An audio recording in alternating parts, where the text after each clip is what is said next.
Hello আমার প্রিয় স্নেহের ছাত্রছাত্রীরা, কেমন আছো তোমরা? আশা করছি ভালো আছো, সুস্থ আছো। আজকে আমরা করব ক্লাস 8-এর 2024 রায় ও মার্টিন প্রশ্ন বিচিত্রা পেজ নং 120 পেজের। আজকে আমরা করব ইসলামপুর গার্লস হাই স্কুল 9 নং স্কুলটা আজকে আমরা করব, ঠিক আছে? তো 9 নং স্কুলটা আজকে আমরা করব।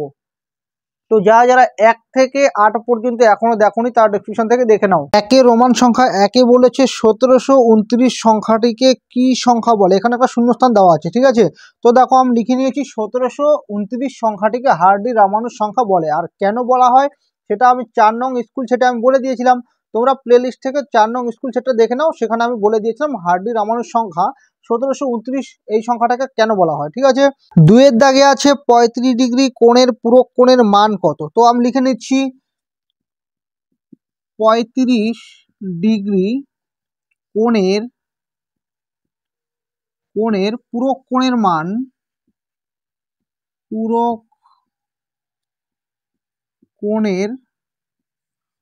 মান সমান সমান।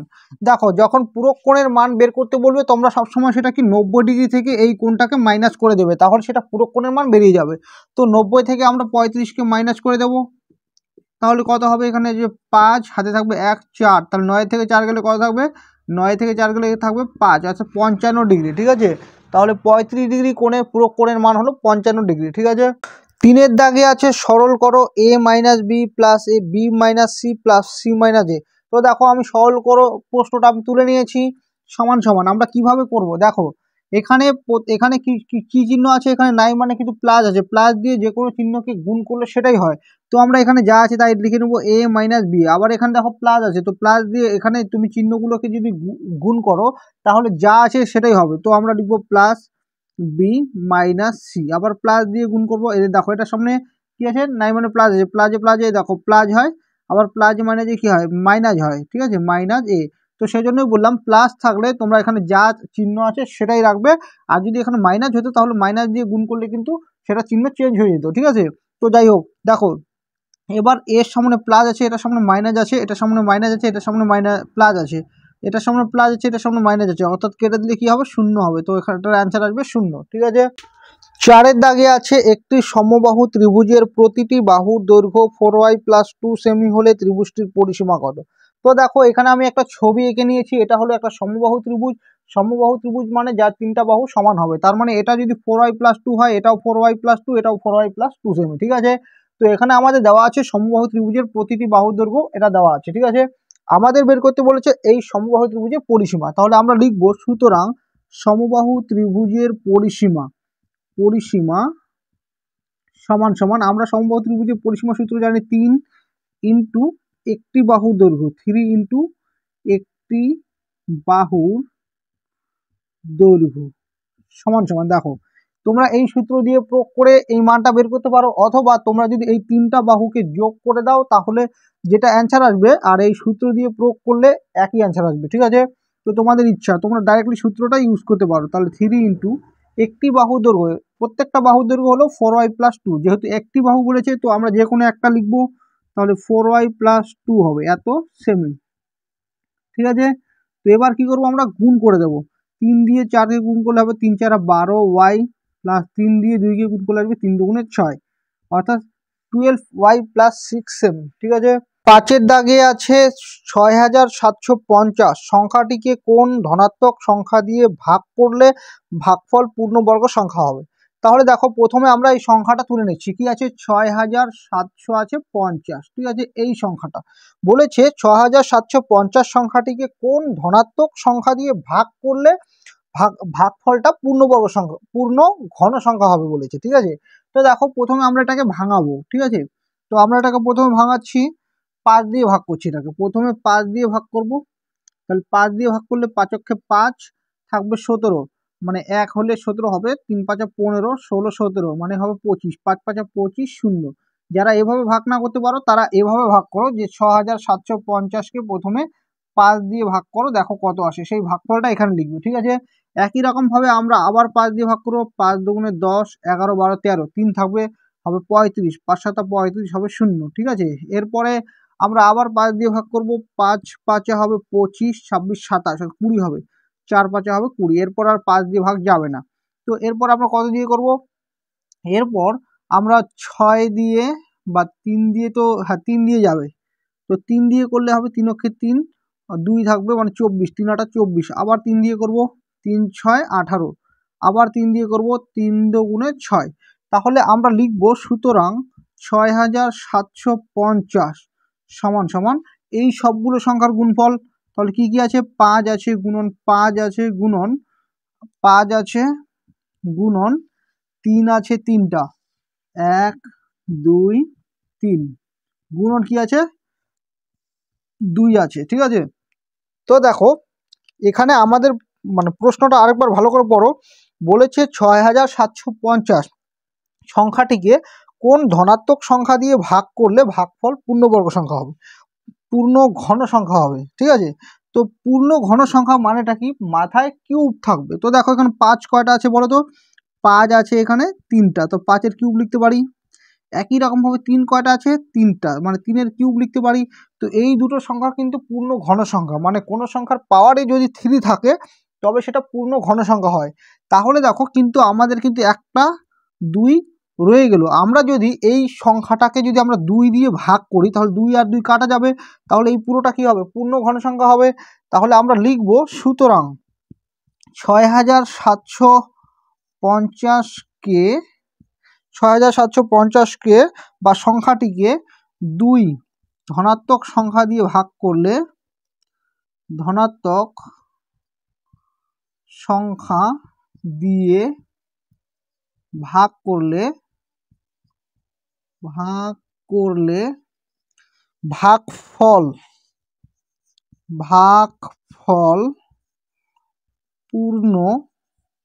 পূর্ণ কি হবে? ঘন সংখ্যা হবে, পূর্ণ ঘন সংখ্যা হবে। ঠিক আছে, তো তোমরা বুঝতেই পারছো।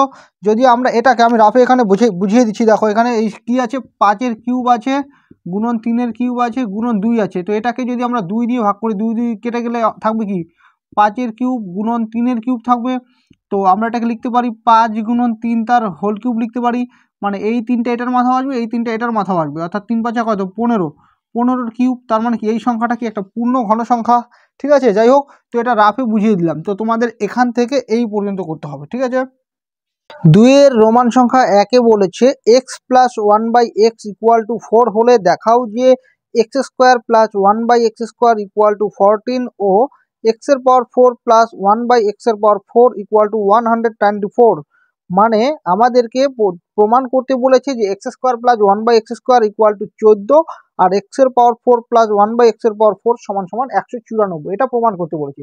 তো আমরা কিভাবে করব? দেখো প্রথমে আমরা হোলের আগে যা আছে সেটা তুলে নেব। ঠিক আছে, এবার আমাদের যেটা মান মানে প্রমাণ করতে বলেছে সেটাকে আমরা তুলে নেব।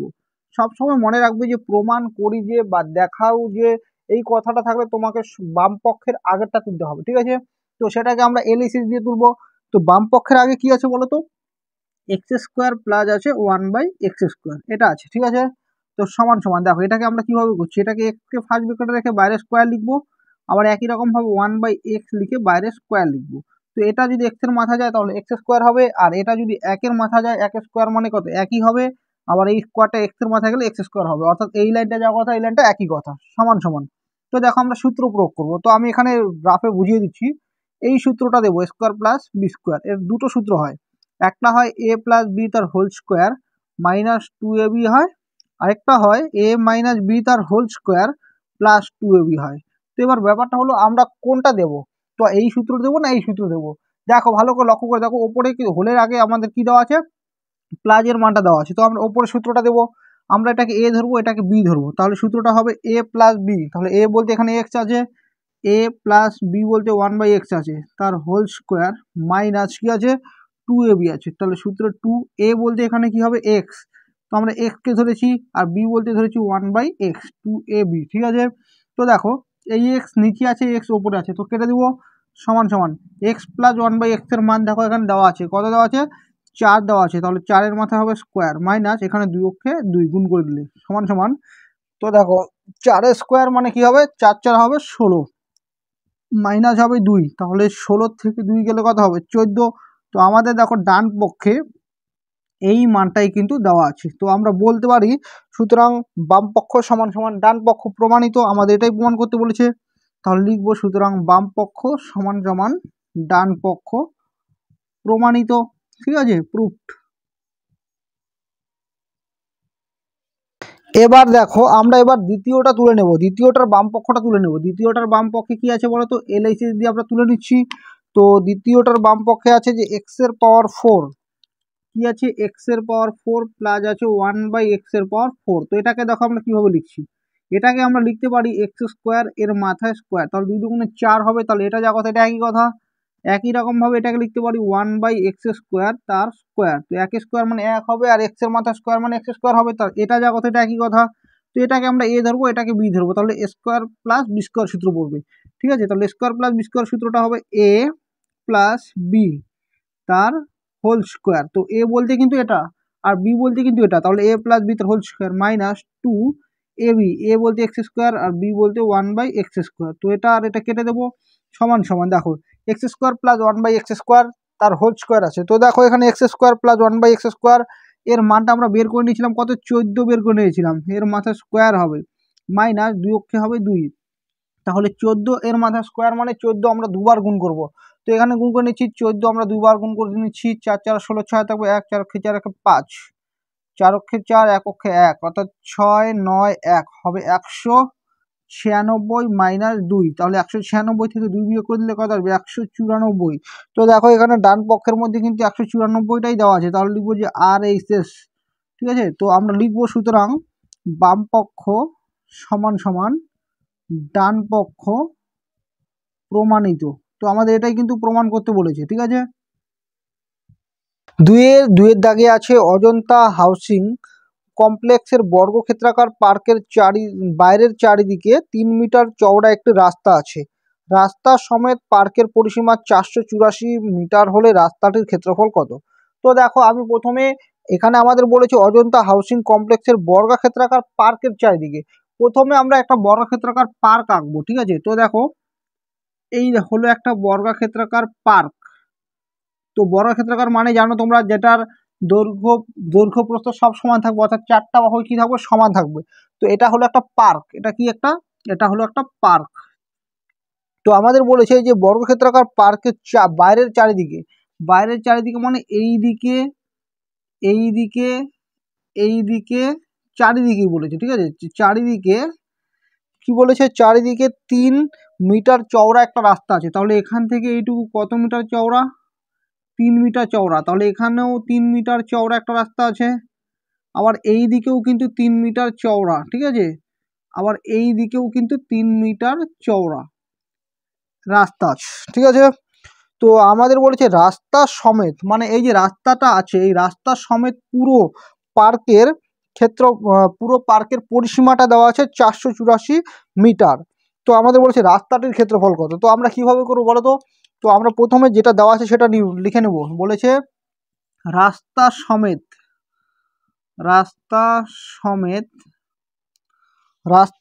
কি দেওয়া আছে, পার্কের পরিসীমা দেওয়া আছে, পার্কের পরিসীমা, রাস্তা সমেত পার্কের পরিসীমা দেওয়া আছে 484 মিটার দেওয়া আছে। ঠিক আছে, মানে এই যে রাস্তাটা আছে রাস্তা সহ পুরো পার্কের পরিসীমা দেওয়া আছে 484 মিটার। তো আমরা বের করে নেব যে রাস্তা সমেত পার্কের বাহুর দৈর্ঘ্য। ঠিক আছে, রাস্তা সমেত পার্কের বাহুর দৈর্ঘ্য। তো আমরা জানি যে বর্গক্ষেত্রের পরিসীমা যেটা দেওয়া থাকে সেটাকে যদি আমরা 4 দিয়ে ভাগ করি তাহলে কিন্তু একটি বাহুর দৈর্ঘ্য বেরিয়ে যায়। তো আমরা এখানে 484কে 4 দিয়ে ভাগ করে দেবো, 4 অক্ষে 4, 4 দুগুণে 8, 4 অক্ষে 4, অর্থাৎ হবে 121 মিটার। দেখো এই যে রাস্তাটা আছে রাস্তা সহ পুরো পার্কের বাহুর দৈর্ঘ্য দেওয়া আছে 121 মিটার, এটা আমরা বের করে নিলাম। মানে এটাও 121 মিটার, মানে এখান থেকে একদম এই পর্যন্ত। ঠিক আছে, 121, আবার এখান থেকে এইটুকু 121, ভালো করে দেখো এখান থেকে এই পুরোটা 121, আবার নিচে এখান থেকে এই পুরোটা হলো 121। ঠিক আছে, আবার এখান থেকে এইটুকু হলো 121 মিটার। তো বোঝা গেল, তাহলে পুরো এটার আমরা দৈর্ঘ্য বের করে নিলাম, এটাও দৈর্ঘ্য, মানে প্রত্যেকটা রাস্তা সহ পার্কের আমরা বাহুর দৈর্ঘ্যটা বের করে নিলাম 121 মিটার, ঠিক আছে। তো আমরা এই রাস্তা সহ পুরো পার্কের ক্ষেত্রফলটা প্রথম বের করে নেব। তাহলে লিখব সুতরাং রাস্তা সমেত পার্কের ক্ষেত্রফল সমান সমান, তাহলে রাস্তা সমেত পার্কের ক্ষেত্রফল মানে আমরা কি সূত্র দেবো, যেহেতু পার্কটা বর্গক্ষেত্রাকার তাই আমরা লিখব বাহুর দৈর্ঘ্য তার স্কোয়ার। তাহলে বাহুর দৈর্ঘ্য কত আছে 121, আমরা মাত্র বের করে নিলাম স্কোয়ার, এত বর্গ মিটার। এটা হলো রাস্তা সহ পার্কের ক্ষেত্রফল। তাহলে 121 দুটো আমরা গুণ করেছি এখানে, তাহলে 121 আর 121 গুণ করে নিচ্ছি, 1 অক্ষে 1 2 অক্ষে 2 1 অক্ষে 1 2 অক্ষে 2 2 দুগুণে 4 2 অক্ষে 2 এক ঘর কাটবো, 1 অক্ষে 1 2 অক্ষে 2 1 অক্ষে 1 1 4 4 5 6 আর এখানে হবে 4 1 14,600 কত আছে 41 বর্গ মিটার। তাহলে এই যে রাস্তা সহ পুরো পার্কের ক্ষেত্রফল হলো 14,641 বর্গ মিটার। কিন্তু আমাদের বের করতে বলেছে শুধু রাস্তাটার ক্ষেত্রফল, মানে এই ক্ষেত্রফলটা বের করতে বলেছি, ঠিক আছে। এই যে রাস্তাটা আছে এই রাস্তার ক্ষেত্রফলটা বের করতে বলেছি। তো আমরা এটা কীভাবে বের করব, আমরা এখন পার্কের ক্ষেত্রফলটা বের করব। পার্কের ক্ষেত্রফলটা বের করে রাস্তা সহ পার্কের ক্ষেত্রফল থেকে যদি আমরা পার্কের ক্ষেত্রফলটা বিয়োগ করে দিই তাহলে কিন্তু রাস্তার ক্ষেত্রফলটা পড়ে থাকবে। তো আমাদের পার্কের ক্ষেত্রফল বের করার জন্য আমাদের কী লাগবে বলো তো, এই যে পার্কের যে বাহুর দৈর্ঘ্য মানে এখান থেকে এটুকু কত করে আছে সেটা আমাদের প্রথমে বের করতে হবে। তো সেটা আমরা কীভাবে বের করব, তাহলে লিখব সুতরাং রাস্তা বাদে পার্কের বাহুর দৈর্ঘ্য, রাস্তা বাদে পার্কের বাহুর দৈর্ঘ্য। দেখো রাস্তা বাদ দিয়ে আমরা পার্কের বাহুর দৈর্ঘ্যটা মানে এই রাস্তা এদিকে সব দিকে রাস্তা বাদ দিয়ে আমরা পার্কের বাহুর দৈর্ঘ্যটা বের করব। দেখো তাহলে হবে 121 ছিল রাস্তা সহ পার্কের বাহুর দৈর্ঘ্য, দেখো 121 ছিল, ঠিক আছে, রাস্তা সহ কিন্তু ছিল। এবার এখান থেকে ভালো করে লক্ষ্য করো আমাদের কিন্তু দৈর্ঘ্য কি 3 মিটার করে কমছে, প্রস্থটাও কত 3 মিটার কমছে, অর্থাৎ কত মিটার কমবে, টোটাল 6 মিটার কমে যাবে, ঠিক আছে।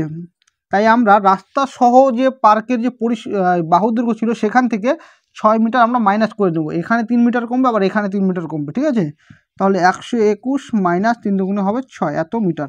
তাহলে বিয়োগ করে দিচ্ছি কত আসবে বলতো 115 মিটার, বোঝা গেল। তাহলে আমরা লিখব যে রাস্তা বাদে পার্কের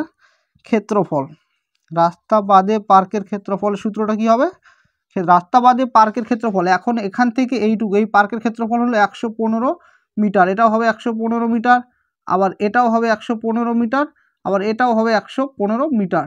তাহলে রাস্তা বাদে পার্কের ক্ষেত্রফলটা বের করে নেব, বাহু দৈর্ঘ্য তার স্কোয়ার হবে, তাহলে সমান 115 আমরা দুবার গুণ করব, তো 115 5 5 25 5 হাতে 2 5 5 6 7 5 অক্ষে 5 5 অক্ষে 5 1 অক্ষে 1 1 অক্ষে 1 5 অক্ষে 5 1 অক্ষে 1 1 অক্ষে 1 অর্থাৎ 5 12 2 হাতে 1 5 5 10 11 12 12 2 হাতে 1 13,225 হবে, 13,225, ঠিক আছে। তো দেখো এখানে আছে রাস্তা সহ পার্কের ক্ষেত্রফল এটা, আর এখানে রাস্তা বাদ দিয়ে পার্কের ক্ষেত্রফল মানে এটা বেরিয়ে গেলো আমাদের, ঠিক আছে, এটা ক্ষেত্রফল বেরিয়ে গেল। তো আমরা রাস্তা সহ পার্কের ক্ষেত্রফল থেকে যদি পার্কের ক্ষেত্রফলটা বাদ দিই তাহলে কিন্তু রাস্তার ক্ষেত্রফল পড়ে থাকবে। তো আমরা লিখে নেবো এর পরের লাইনটা আমি এখানে করছি, সুতরাং রাস্তার ক্ষেত্রফল সমান সমান, দেখো আমরা এই পুরোটা থেকে এটা বিয়োগ করে দেবো, তাহলে রাস্তা সহ পার্কের ক্ষেত্রফল হলো 14,641, এর থেকে মাইনাস করে দেবো আমরা পার্কের ক্ষেত্রফল, তাহলে হবে রাস্তা বাদে পার্কের ক্ষেত্রফল হলো 13,225, এটা মাইনাস করে নিচ্ছি, তাহলে 14,641 থেকে 13,225কে আমরা মাইনাস করে দিচ্ছি, দেখি কত হয়, 11 থেকে 5 গেলে হবে 6, থাকবে 1 একটা এখানে ঢুকবে তাহলে থাকবে 1, তাহলে 6 থেকে 2 গেলে হবে 4 আর এখানে থাকবে 1, 1416, তাহলে অ্যান্সার আসবে 1416 বর্গ মিটার, ঠিক আছে। তো এখানেও এককটা লিখে নিও যে এত বর্গ মিটার, তাহলে এটাই হবে অ্যান্সার, রাস্তার ক্ষেত্রফল হবে এটা। 3-এর দাগে আছে a সমান সমান x square plus xy plus Y square কমা b সমান সমান আছে y square plus yz plus Z square কমা c সমান সমান আছে z square plus xz plus x square হলে X minus Y into A plus Y minus Z into B plus Z minus X into C এর মান কত। তো দেখো হোলের আগে যেটা আছে এ বি সি এর মান যেগুলো দেওয়া আছে সেটা আমি তুলে নিয়েছি, আমাদের মান বের করতে বলেছি এটা, তো সুতরাং আমি এটা তুলে নিলাম। তো সমান সমান এখানে যা আছে তাই লিখবো যে এক্স মাইনাস ওয়াই, এখানে এ আছে, এ এর মান আমরা এটা বসিয়ে দেবো, কি আছে এক্স স্কোয়ার প্লাস আছে এক্স ওয়াই প্লাস আছে ওয়াই স্কোয়ার, ঠিক আছে। তারপর দেখো কি চিহ্ন আছে, প্লাস চিহ্ন দেওয়া আছে, ওয়াই মাইনাস জেড আছে, আমরা এখানে ওয়াই মাইনাস জেড লিখবো, আর এখানে বি আছে, বি বলতে এই মানটা লিখবো, কি আছে ওয়াই স্কোয়ার প্লাস হবে ওয়াই জেড প্লাস আছে জেড স্কোয়ার, ঠিক আছে। তারপর কি চিহ্ন আছে, প্লাস আছে জেড মাইনাস এক্স, তো আমরা লিখে নিচ্ছি জেড মাইনাস এক্স, আর এখানে আছে সি, সি বলতে সি এর এই মানটা লিখে নেবো, এই মানটা হলো জেড স্কোয়ার প্লাস হবে এক্স জেড প্লাস হবে এক্স স্কোয়ার। তো দেখো এই অঙ্কটা একদম সোজা, তোমরা যদি একটা সূত্র জানো, তো সূত্রটা আমি এখানে রাফে করিয়ে দিচ্ছি, দেখো এখানে এখানে লিখে দিচ্ছি সূত্রটা। তো আমরা এ এ কিউব মাইনাস বি কিউবের একটা উৎপাদক বিশ্লেষণ সূত্র আমরা জানি কি, এ মাইনাস বি ইন্টু কি হয় এ স্কোয়ার প্লাস হয় এ বি প্লাস কি হয় বি স্কোয়ার, এটা সূত্র আমরা জানি সকলেই, ঠিক আছে, যে এ কিউব মাইনাস বি কিউবের সূত্র হলো এ minus B into A square plus A B plus B square. তো দেখো এখানে এ বলতে কি আছে এক্স আছে, আর বি বলতে কি আছে ওয়াই আছে, তাহলে A minus B into X square plus কি আছে A square plus A B plus B square আছে, তাহলে এটা সূত্র হবে A cube minus B cube, A বলতে এখানে এক্স এর মাথায় কিউব হবে, মাইনাস বি কিউব বলতে এখানে ওয়াই এর মাথায় কিউব হবে, ঠিক আছে। তারপর প্লাস চিহ্ন, একই রকম ভাবে দেখো সূত্র পড়ে এ minus B into A square plus A B plus B square, অর্থাৎ এ বলতে এখানে ওয়াই আছে, তাহলে এটা সূত্রটা কার হবে A cube minus B cube, A বলতে ওয়াই এর কিউব মাইনাস বি বলতে এখানে জেড এর কিউব, ঠিক আছে, প্লাস চিহ্ন দেওয়া আছে। এখানে আবার দেখো এ minus B into A square plus A B plus B square সূত্র পড়বে, তাহলে হবে এ কিউব মাইনাস কি হবে বি কিউব, বি বলতে এখানে এক্স এর কিউব, তো আমরা কিউবগুলো মাথায় মাথায় নিয়ে আসবো, তাহলে কি হবে A cube minus Y cube plus হবে Y cube minus Z cube plus Z cube minus X cube, ঠিক আছে। তো দেখো এখানে এক্স কিউবের সামনে প্লাস আছে, এটার সামনে মাইনাস আছে, উল্টো চিহ্ন থাকলে কাটবে, প্লাস মাইনাস মাইনাস প্লাস, তো সমান সমান লিখবো জিরো, অ্যান্সার, এটাই হবে অ্যান্সার। তো অনেকেই কি করে জানো, যে এক্স দিয়ে প্রথমে এই সবগুলোকে গুণ করে, আবার ওয়াই দিয়ে সবগুলো গুণ করে, আবার ওয়াই দিয়ে সবগুলো গুণ করে, জেড দিয়ে সবগুলো গুণ করে, তো এরকমভাবে করলেও হবে, আবার এটা করলে কিন্তু তাড়াতাড়ি হয়ে যাবে খুব শর্টকাটভাবে যদি সূত্রটা জানা থাকে, ঠিক আছে। তিনের দাগে আছে একদিন একটি চিত্র প্রদর্শনীতে আসা 450 জন দর্শকের পছন্দের চিত্রশিল্পীর তালিকা তৈরি করা হলো। এখানে আমাদের চিত্রশিল্পীর নামগুলো দেওয়া আছে সোমা রায়, নন্দলাল বসু, চিন্তামণি কর, গণেশ পাইন, আর পছন্দের দর্শক সংখ্যা দেওয়া আছে সোমা রায় যে চিত্রশিল্পী ওনার মানে ছবি পছন্দ করে এরকম দর্শক হলো 150 জন, নন্দলাল বসুর ছবি পছন্দ করে 120 জন, এরকমভাবে দেওয়া আছে, ঠিক আছে। বলেছে এই তথ্য নিয়ে একটি পাই চিত্র করে বৃত্তকলার কেন্দ্রীয় কোণ লেখো। তো দেখো পাই চিত্র অঙ্কন করতে গেলে তোমাদের সবার প্রথম এই 4টা বক্স করতে হবে, তোমাদের সব সময় পাই চিত্র করতে গেলে এই 4টা বক্সই লাগবে, ঠিক আছে। তো দেখো এখানে আমি চিত্রশিল্পীর নামগুলো এখানে লিখে নেব পরপর।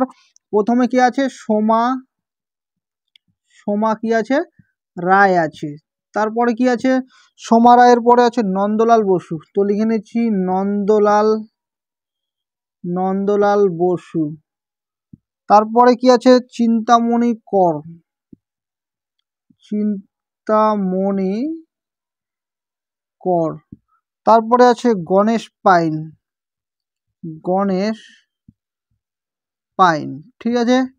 তো এই আমি চিত্রশিল্পীর নামগুলো লিখে নিলাম। তো পছন্দের দর্শকের সংখ্যাগুলো আমি এখানে পরপর লিখে নিচ্ছি 150, তারপর আছে 120, তারপর কত আছে 80, তারপরে আছে 100, ঠিক আছে। তো এবার আমরা কি করব জানো, এবার ভগ্নাংশ, ভগ্নাংশ মানে আমরা এখানে প্রথমে মোট করে নেব যে কত হয় তা, ঠিক আছে। তাহলে মোট পছন্দের দর্শক সংখ্যাটা বের করে নিচ্ছি, তাহলে যোগ করে দেবো 0, আর এখানে 5 আর 2 হবে 7, 7 আর এখানে আছে 8, তাহলে হবে 15, 15 5 থাকবে 1, 1 2 3 আর 1 4, তাহলে মোট পছন্দের দর্শক সংখ্যা কত 450। তাহলে ভগ্নাংশটা এরকমভাবে হবে যে 450 জনের মধ্যে 150 জন পছন্দ করে সোমা রায়ের চিত্রটা, ঠিক আছে। তারপর এখানে আবার আছে একই রকমভাবে মানে যেটা আসবে সেটা দিয়ে সেটার মধ্যে থাকবে আর কি 120/450, তারপরে থাকবে 80/450, তারপর সবশেষে থাকবে 100/450, ঠিক আছে। তো আমরা এগুলো বের করে নিলাম। এবার কি করবো জানো, এবার আমরা কাটাকাটি করব। তো এখানে 0 আর 0 কেটে দেবো, 15 দিয়ে কাটবো, 15 × 15 3 × 15 হয় 45, তাহলে এখানে কত থাকবে 1/3 থাকবে। ঠিক আছে, একই রকমভাবে একটা শূন্য কাটবো। তো আমরা 12 ঘরের নামতা করলে তো পড়বে না, তো আমরা 3 দিয়ে কাটবো, 3 × 4 = 12, 3 দিয়ে কাটবো, 3 × 15 হয় 45, তাহলে হবে 4/5, 4/5 না 15। ঠিক আছে, তো আবার শূন্য কাটবো। এটাকে আমরা কিন্তু কাটাকাটি করতে পারবো না। ঠিক আছে, তো কাটাকাটি না গেলে যা আছে তাই থাকবে, 8/45। তারপরে দেখো একটা শূন্য কেটে নেবো, এখানে 450 হবে। হ্যাঁ, সরি, এখানে একটা শূন্য কাটা যাবে। তো এবার 5 দিয়ে কেটে দেবো, 5 দুগুণে 10, 5 দিয়ে কাটবো, 5 9 45, তাহলে সমান সমান কী হবে 2/9 হবে। তো এখানে যে তুমি ভগ্নাংশগুলো পেলে এটাকেই তোমরা আবার লিখে নেবে। তো 1/3, এখানে আছে 4/15, এখানে আছে 8/45 আছে, আর এখানে আছে 2/9 তুলে নিলাম। এবার যখন কেন্দ্রীয় কোণ বের করতে হবে বা বের করতে বলে, তখন তোমরা সবসময় 360 ডিগ্রি দিয়ে গুণ করে দেবে। তো আমি গুণ করে দিচ্ছি 360 ডিগ্রি দিয়ে, এখানেও 360 ডিগ্রি দিয়ে গুণ করব, এখানেও 360 ডিগ্রি দিয়ে গুণ করব, এখানেও 360 ডিগ্রি দিয়ে গুণ করব। ঠিক আছে, তো দেখো 3 দিয়ে কেটেছি, 3 দিয়ে এটা কাটলে আসবে 3 অক্ষে 3, 3 দুগুণে 6, আর শূন্য মানে হবে 120, 120 দিয়ে 1কে গুণ করলে হবে 120 ডিগ্রি। ঠিক আছে, একই রকমভাবে 15 ঘরের নামতা যদি করি, 15 অক্ষে 15, 15 দুগুণে 30, তাই তো? তো 3 × 15 45, বেশি হয়ে যাবে, 15 দুগুণে 30 মানে 2 হবে, তাহলে 30 হলে থাকবে 60, তাহলে 6 15 কত, সরি 60, তো তাই না, 4 15 60 হবে, তাহলে 24 আর 4 আমরা গুণ করে দেবো, 4 4 16, 6 হাতে 1, 4 2 8 9, অর্থাৎ আসবে 96 ডিগ্রি সমান সমান। আবার একই রকমভাবে আমরা কাটবো। তো আমরা কত দিয়ে কাটবো জানো, 5 দিয়ে কাটবো, 5 দিয়ে কাটবো, 5 9 45, 5 দিয়ে এটা কাটবো, 5 7 35, 36, অর্থাৎ 10, 5 দুগুণে 10, 9 দিয়ে কাটবো, 8 9 72, তাহলে এই 8 আর এই 8 গুণ করে নেবো, 8টা কত হবে বলো তো, 8টা হবে 64, তাহলে এখানে 64 ডিগ্রি হবে। আর তারপরটা 9 দিয়ে কাটছি, 4 9 36, এখানে শূন্য, 40, 40 যখন কত আসবে 80। তো এই যে কোণগুলো বেরোলো এটা হলো কেন্দ্রীয় কোণ। তো আমাদের কেন্দ্রীয় কোণগুলো কত সেটা বের করতে বলেছিল, তো কেন্দ্রীয় কোণগুলো আমরা বের করে নিলাম।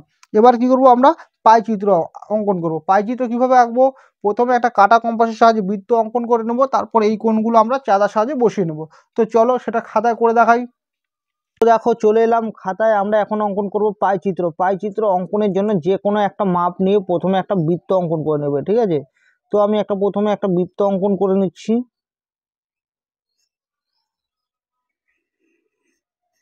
তো দেখো আমি একটা বৃত্ত অঙ্কন করে নিলাম। এবার এর যে কেন্দ্রবিন্দু এখানে আমরা চিহ্নিত করব। ঠিক আছে, তো এবার আমরা একটা ব্যাসার্ধ নেব। ঠিক আছে, এখান থেকে বসিয়ে তো আমরা সোজা একটা ব্যাসার্ধ নেব। এখানে বসিয়ে আমরা কোণগুলোকে বসাবো। তো প্রথম কোণ আমাদের ছিল 120 ডিগ্রি, যেটা আমি বোর্ডে লিখেছিলাম। তো প্রত্যেকটা পরপর করে বসাবো, তাহলে 120 ডিগ্রি অঙ্কন করবো এখানে বসিয়ে। ঠিক আছে, এখানে বসাবো, আর এটার সঙ্গে সোজা থাকবে। তো সোজা করে নিলাম, সোজা করে 120 মানে এই নিচের ঘরগুলো গুনবো, নিচের ঘরগুলো গুনলে 120 মানে এই ঘরটা, তো এটা সোজাসুজি হবে, এটা হলো 120। তো আমরা কি করব, এটা কেন্দ্রের সঙ্গে যোগ করে দেব। তো কেন্দ্রের সঙ্গে যোগ করে দিচ্ছি, কিন্তু মনে রাখবো এটা যেন বৃত্তের বাইরে না যায়। ঠিক আছে, এটা যেন মনে থাকে। তো দেখো এটা হলো 120 ডিগ্রি, যেটা কে ছিল, এটা ছিল সোমা রায় ছিল। ঠিক আছে, তারপরে কি আছে, তারপরে আছে নন্দলাল বসু। তো নন্দলাল বসুর কোনটা ছিল 96 ডিগ্রি। তো এবার আমরা কিভাবে আঁকবো, এবার আমরা এই খাতাটাকে একটু ঘুরিয়ে নেব, এভাবে ঘুরিয়ে নেব। ঠিক আছে, তো খাতাটাকে ঘুরিয়ে নিয়ে 120 এটা ছিল, তো এখানে বসিয়ে আমরা 96 ডিগ্রি কোনটা অঙ্কন করব। তো এখানে বসাবো, বসিয়ে এটার সঙ্গে সোজাসুজি করে দেবো। তো 96 কোনটা বলতো, নিচের ঘরে যদি গুনি 90, 90-এর পর এখানে 95, এই যে 96। ঠিক আছে, তো এটার সঙ্গে আমরা এবার এটাকে যোগ করে দেব। তো যোগ করে দিচ্ছি, দেখো 96 ডিগ্রি হয়ে গেল। তো খাতাটাকে আমি আবার ঘুরিয়ে নিলাম, তো লিখে নেব এটা 96 ডিগ্রি। এই কোণটা কার, এটা হলো নন্দলাল।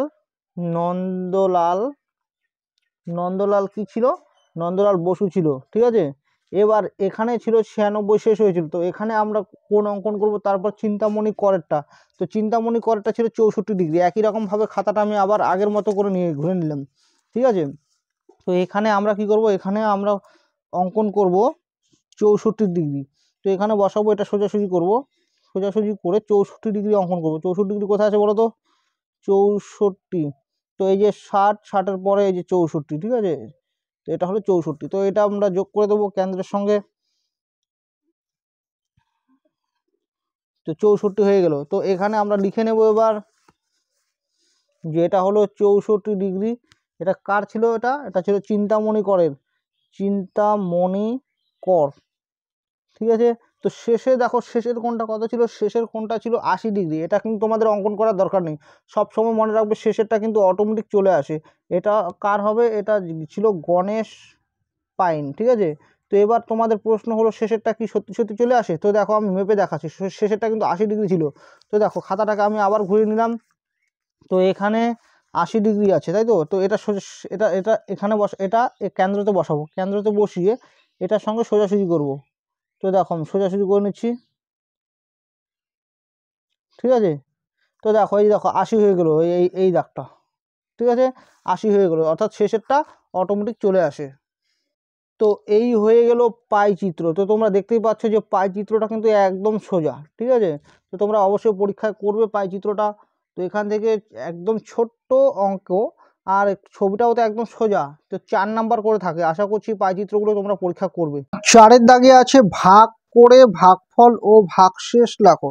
তো দেখো এখানে যে প্রশ্নটা আছে সেই প্রশ্নটা আমি এখানে তুলে নিয়েছি। আমাদের বের করতে বলেছে ভাগ করে ভাগফল এবং ভাগশেষ।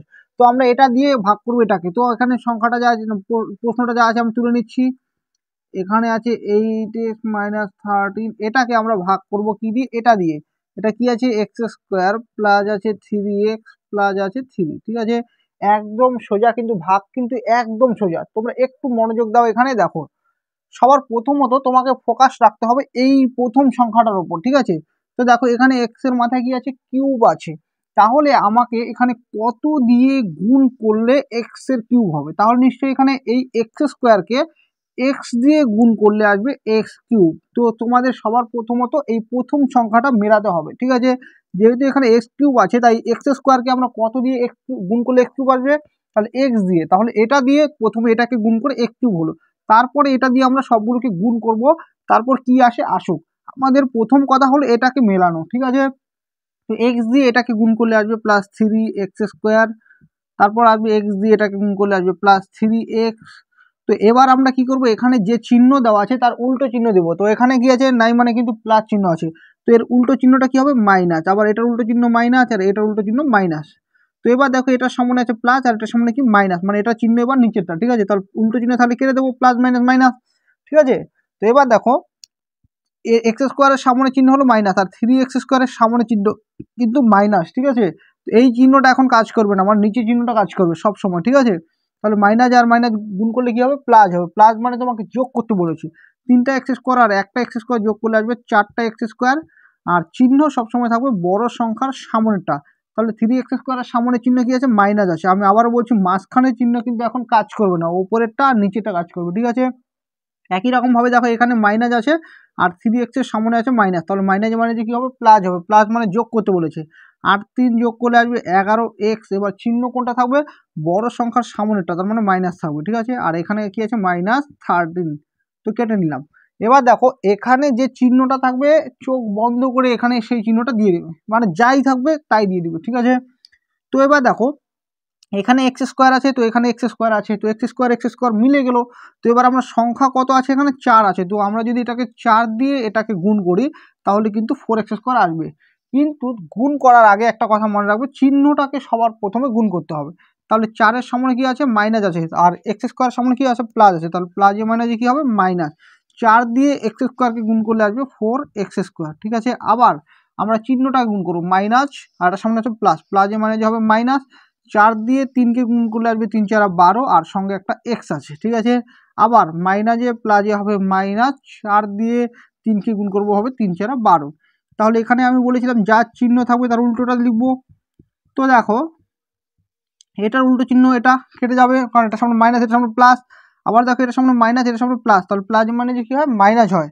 তাহলে 12টা x থেকে 11টা x গেলে একটা x থাকবে, আর চিহ্ন থাকবে বড় সংখ্যার সামনেটা। তাহলে 12x এর সামনে কি চিহ্ন আছে? প্লাস আছে, মানে এই চিহ্নটা কাজ করবে। তাহলে নাই মানে প্লাস। তোমরা এখানে প্লাস চিহ্ন দিতে পারো, না দিলেও কোনো অসুবিধা নেই। তো আমি দিচ্ছি না, না দিলেও মানে প্লাস, ঠিক আছে। এবার মাইনাসে প্লাসে কি হবে? মাইনাস।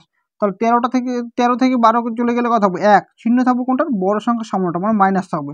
তো দেখো এখানে আছে x² আর এখানে আছে x, মানে এটার থেকে এটা ছোট, তার মানে আমাদের আর ভাগ করা যাবে না, ঠিক আছে। তাহলে আমরা লিখবো সুতরাং ভাগফল সমান সমান ভাগফল হলো ওপরেরটা আর ভাগশেষ সমান সমান হবে নিচেরটা, মানে হবে x-1, এটাই হবে অ্যান্সার। 4 অথবা দাগে বলেছে কোনো ভাগ অঙ্কে ভাজক স্কোয়ার প্লাস 2a-1 ভাগফল 5a-14 এবং ভাগশেষ 35a-17 হলে ভাজ্য কত। তো দেখো আমি এখানে ভাজক ভাগফল ভাগশেষ তুলে নিয়েছি এবং ওখানে আমরা ভাজ্যটা বের করব। তো ভাজ্য বের করার আগে তোমাদেরকে একটা ছোট্ট উদাহরণ দিচ্ছি, যদি উদাহরণটা ভালো করে বুঝতে পারো তাহলে কিন্তু এই অঙ্কটা তোমাদের কাছে একদম সহজ মনে হবে। দেখো যদি তোমাকে বলি, আমি একটা উদাহরণ দিই, যদি 3 দিয়ে যদি বলি যে 17কে ভাগ করো, তখন তুমি কি করবে, তখন তুমি লিখবে যে 3-5 হলো 15, বিয়োগ করে দিলে কত আসবে 2, তাই তো। তো এখানে বলো তো ভাগফল কোনটা, ভাগশেষ কোনটা, ভাজ্য কোনটা।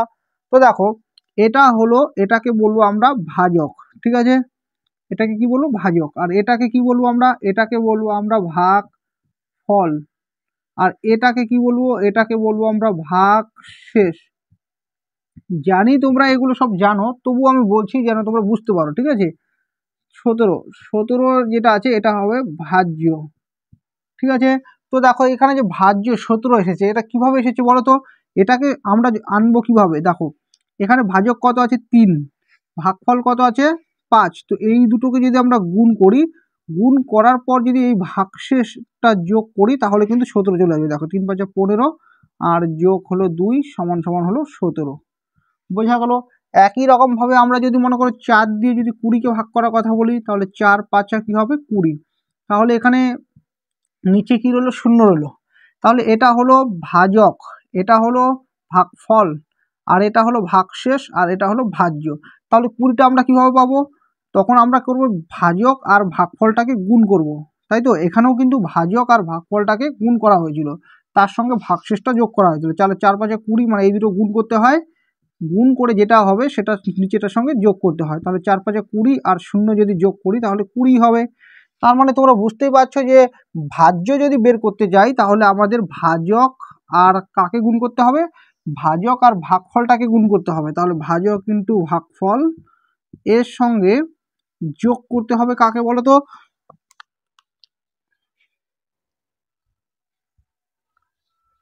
এর সঙ্গে আমরা যোগ করব ভাগশেষ, ঠিক আছে।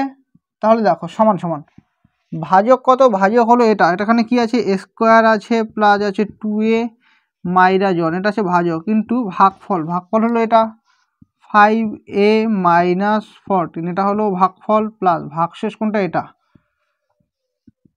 -17, এটা হলো ভাগশেষ, ঠিক আছে, সমান সমান। তো আমরা প্রথমে এই স্কোয়ার দিয়ে, মানে এখানে মাঝখানে গুণ, মানে কি এই এটার সঙ্গে এটা কিন্তু গুণ আকারে আছে, ঠিক আছে। তো প্রথমে আমরা 5a দিয়ে এই সবগুলোকে গুণ করব। তাহলে 5a দিয়ে যদি এটাকে গুণ করি হবে 5a গুণ করলে হবে a কিউব, প্লাস 5a দিয়ে এটাকে গুণ করলে আসবে 5 × 10, 10a, 5a দিয়ে এটাকে গুণ করলে আসবে মাইনাস, 5 দিয়ে 1কে গুণ করলে আসবে 5a, ঠিক আছে। তো এটার সামনে প্লাস ছিল তাই প্লাসের সময় যা চিহ্ন আছে তাই থাকবে। এবার দেখো 14 দিয়ে যখন গুণ করবো এটার সামনে মাইনাস আর এটার সামনে প্লাস, প্লাস মানে হবে মাইনাস, 14 দিয়ে স্কোয়ারকে গুণ করলে হবে 14 স্কোয়ার, ঠিক আছে। আবার মাইনাসে প্লাসে হবে মাইনাস, 14 দিয়ে 2কে গুণ করলে আসবে 14 × 2 = 28, 28-এ আবার মাইনাসে হবে প্লাস, 14 দিয়ে 1কে গুণ করলে হবে 14 × 14, ঠিক আছে। আর এখানে প্লাস চিহ্ন, এখানে যা আছে তাই লিখবো 35a-17। তো সমান সমান দেখো এ 5a কিউব, মানে a কিউব আরও আছে নাই, তো এখানে যা আছে তাই লিখবো 5a কিউব। তো এবার দেখো স্কোয়ার কোথায় কোথায় আছে, এখানে আছে আর কোথায় আছে, ও এখানে 5 × 10, এখানে 10 স্কোয়ার হবে, হ্যাঁ সরি, এটা দিয়ে এটাকে গুণ করলে 5 × 10 হয়, এ গুণ করলে স্কোয়ার হয়, তাহলে স্কোয়ার এখানে আছে, এখানে আছে আর নাই, তাই তো। তাই এটার সামনে প্লাস, এটার সামনে কি আছে মাইনাস, তাহলে প্লাস মানে কি হয় মাইনাস, মাইনাস মানে তোমাকে বিয়োগ করতে বলেছে। 14টা স্কোয়ার থেকে 10টা স্কোয়ার চলে গেলে হবে 4টা স্কোয়ার, চিহ্ন থাকবে কোনটার, বড়টার সামনেটা, তোমার মাইনাস। তাহলে এটার ক্যালকুলেশন হয়ে গেল। এবার এটা আর এটা আর এটা, মানে এগুলোকে ক্যালকুলেশন করব, প্রথমে দুটোর মধ্যে করব। দেখো মাইনাস আর এটার সামনে মাইনাস, মাইনাস মানে কী হবে প্লাস, প্লাস মানে কি আমরা যোগ করব, যদি যোগ করি তাহলে কত হবে 28 আর 5 যদি যোগ করি তাহলে আসবে 33a, চিহ্ন থাকবে বড়টার সামনেটা, তারপর মাইনাস। দেখো আরও একটা এ পড়ে রইলো, যা পড়ে রইলো সেটাকে লিখে নিলাম, মানে প্রথমে দুটোর মধ্যে ক্যালকুলেশন করবে আর যেটা থাকবে সেটাকে লিখে নিবে, তারপরে বা এটাকে করবে। আবার দেখো সংখ্যা এখানে আছে, তাহলে প্লাসে মানে যে -17 থেকে 14 চলে গেলে হবে 3, আর চিহ্ন থাকবে বড় সংখ্যা সামনেটা মানে মাইনাস। ঠিক আছে, তো আমাদের কাজ এখনও শেষ হয়নি। এখানে 5a³ আর এখানে -4a²। তো এবার এটার মধ্যে ক্যালকুলেশন করবো। প্লাসে মানে যে মাইনাস, তাহলে 35 থেকে 33 চলে গেলে কত আসবে, দুটো এ থাকবে, চিহ্ন থাকবে বড় সংখ্যার সামনেটা, আর এখানে হবে -3। তো এটাই হবে অ্যান্সার।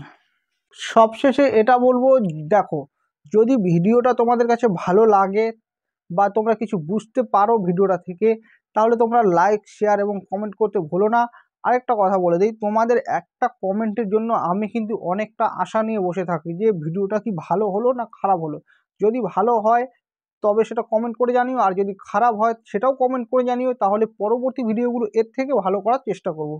যাই হোক, সবশেষে অসংখ্য ধন্যবাদ ভিডিওটা শেষ পর্যন্ত দেখার জন্য।